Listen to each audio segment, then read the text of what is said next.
Economists have been exploring people's behavior for hundreds of years. How we make decisions, how we act individually and in groups, how we exchange value.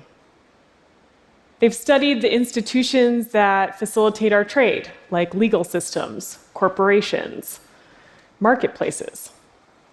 But there is a new technological institution that will fundamentally change how we exchange value, and it's called the blockchain. Now, that's a pretty bold statement, but if you take nothing else away from this talk, I actually want you to remember that while blockchain technology is relatively new, it's also a continuation of a very human story. And the story is this. As humans, we find ways to lower uncertainty about one another so that we can exchange value. Now, one of the first people to really explore the idea of institutions as a tool in economics to lower our uncertainties about one another and be able to do trade was the Nobel economist Douglas North. He passed away at the end of 2015, but North pioneered what's called new institutional economics. And what he meant by institutions were really just formal rules, like a constitution, and informal constraints, like bribery. These institutions are really the grease that allow our economic wheels to function. And we can see this play out over the course of human history. If we think back to when we were hunter-gatherer economies, we really just traded within our village structure. We had some informal constraints in place, but we enforced all of our trade with violence or social repercussions. As our societies grew more complex and our trade routes grew more distant, we built up more formal institutions. Institutions like banks for currency, governments, corporations. These institutions helped us manage our trade as the uncertainty and the complexity grew, and our personal control was much lower. Eventually, with the internet, we put these same institutions online. We built platform marketplaces like Amazon, eBay, Alibaba, just faster institutions that act as middlemen to facilitate human economic activity. As Douglas North saw it, institutions are a tool to lower uncertainty so that we can connect and exchange all kinds of value in society. And I believe we are now entering a further and radical evolution of how we interact and trade. Because for the first time, we can lower uncertainty not just with political and economic institutions, like our banks, our corporations, our governments, but we can do it with technology alone. So what is the blockchain? Blockchain technology is a decentralized database that stores a registry of assets and transactions across a peer-to-peer network. It's basically a public registry of who owns what and who transacts what. The transactions are secured through cryptography, and over time, that transaction history gets locked in blocks of data that are then cryptographically linked together and secured. This creates an immutable, unforgeable record of all of the transactions across this network. This record is replicated on every computer that uses the network. It's not an app. It's not a company. I think it's closest in description to something like Wikipedia. We can see everything on Wikipedia. It's a composite view that's constantly changing and being updated. We can also track those changes over time on Wikipedia, and we can create our own wikis, because at their core, they're just a data infrastructure. On Wikipedia, it's an open platform that stores words and images and the changes to that data over time. On the blockchain, you can think of it as an open infrastructure that stores many kinds of assets. It stores the history of custodianship, ownership, and location for assets like the digital currency Bitcoin, other digital assets like a title of ownership of IP. It could be a certificate a contract, real-world objects, even personal identifiable information. There are, of course, other technical details to the blockchain, but at its core, that's how it works. It's this public registry that stores transactions in a network and is replicated so that it's very secure and hard to tamper with. Which brings me to my point of how blockchains lower uncertainty and how they therefore promise to transform our economic systems in radical ways. So uncertainty is kind of a big term in economics, but I want to go through 3 forms of it that we face in almost all of our everyday transactions, where blockchains can play a role. We face uncertainties like not knowing who we're dealing with, not having visibility into a transaction, and not having recourse if things go wrong. So let's take the first example, not knowing who we're dealing with. Say I want to buy a used smartphone on eBay. The first thing I'm going to do is look up who I'm buying from. Are they a power user? Do they have great reviews and ratings? Or do they have no profile at all? Reviews, ratings, check marks, these are the attestations about our identities that we cobble together today and use to lower uncertainty about who we're dealing with. But the problem is they're very fragmented. Think about how many profiles you have. Blockchains allow for us to create an open global platform on which to store any attestation about any individual from any source. This allows us to create a user-controlled, portable identity. More than a profile, it means you can selectively reveal the different attributes about you that help facilitate trade or interaction.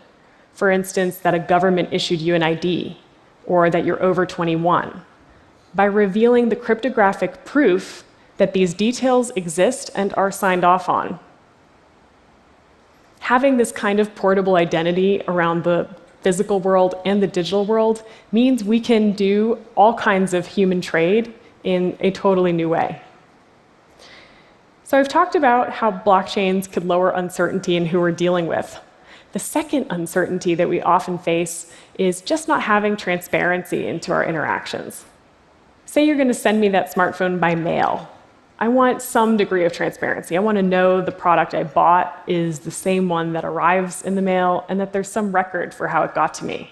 This is true not just for electronics like smartphones, but for many kinds of goods and data, things like medicine, luxury goods, any kind of data or product that we don't want tampered with.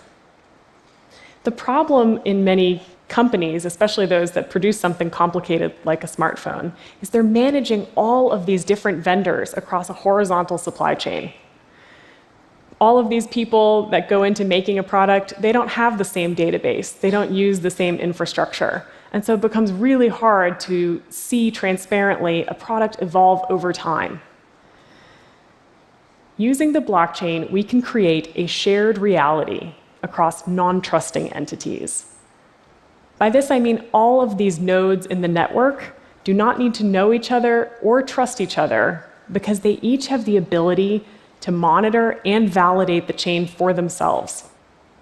Think back to Wikipedia. It's a shared database. And even though it has multiple readers and multiple writers at the same time, it has one single truth. So we can create that using blockchains. We can create a decentralized database that has the same efficiency of a monopoly without actually creating that central authority. So all of these vendors, all sorts of companies, can interact using the same database without trusting one another. It means for consumers, we can have a lot more transparency. As a real-world object travels along, we can see its digital certificate or token move on the blockchain, adding value as it goes. This is a whole new world in terms of our visibility. So I've talked about how blockchains can lower our uncertainties about identity and how they change what we mean about transparency in long distances and complex trades, like in a supply chain. The last uncertainty that we often face is one of the most open-ended, and it's reneging. What if you don't send me the smartphone? Can I get my money back? Blockchains allow us to write code, binding contracts between individuals, and then guarantee that those contracts will bear out without a third-party enforcer.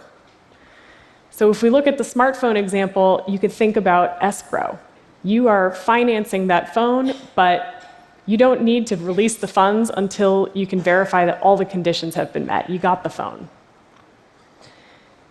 I think this is one of the most exciting ways that blockchains lower our uncertainties, because it means to some degree we can collapse institutions and their enforcement. It means a lot of human economic activity can get collateralized and automated, and push a lot of human intervention to the edges, the places where information moves from the real world to the blockchain.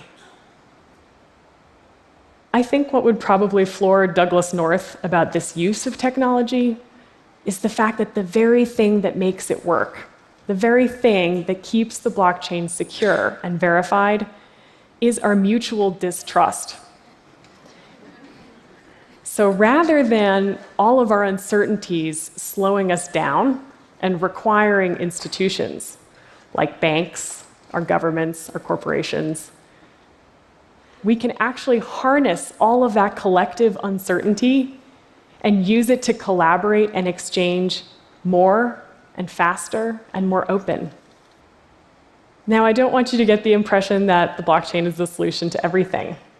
Even though the media has said that it's going to end world poverty, it's also going to solve the counterfeit drug problem and potentially save the rainforest. The truth is, this technology is in its infancy, and we're going to need to see a lot of experiments take place and probably fail before we truly understand all of the use cases for our economy. But there are tons of people working on this, from financial institutions to technology companies, startups, and universities. And one of the reasons is that it's not just an economic evolution. It's also an innovation in computer science. Blockchains give us the technological capability of creating a record of human exchange of currency, of all kinds of digital and physical assets, even of our own personal attributes in a totally new way. So in some ways, they become a technological institution that has a lot of the benefits of the traditional institutions we're used to using in society. But it does this in a decentralized way. It does this by converting a lot of our uncertainties into certainties. So I think we need to start preparing ourselves, because we're about to face a world where distributed autonomous institutions have quite a significant role. Thank you.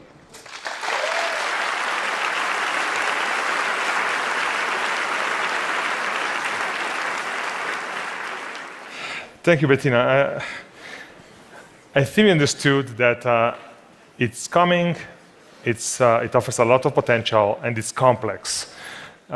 What is your estimate for the rate of adoption? I think that's a really good question. My lab is pretty much focused on going the enterprise and government route first, because in reality, blockchain is a complex technology. How many of you actually understand how the internet works? But you use it every day. So I think we're sort of facing the same John Scully idea of technology should either be invisible or beautiful. And blockchain is kind of neither of those things right now. So it's better suited for either really early adopters who kind of get it and can tinker around, or for finding those best use cases like identity or asset tracking or smart contracts that can be used at that level of an enterprise or government. Thank you. Thanks for coming to TED. Thanks.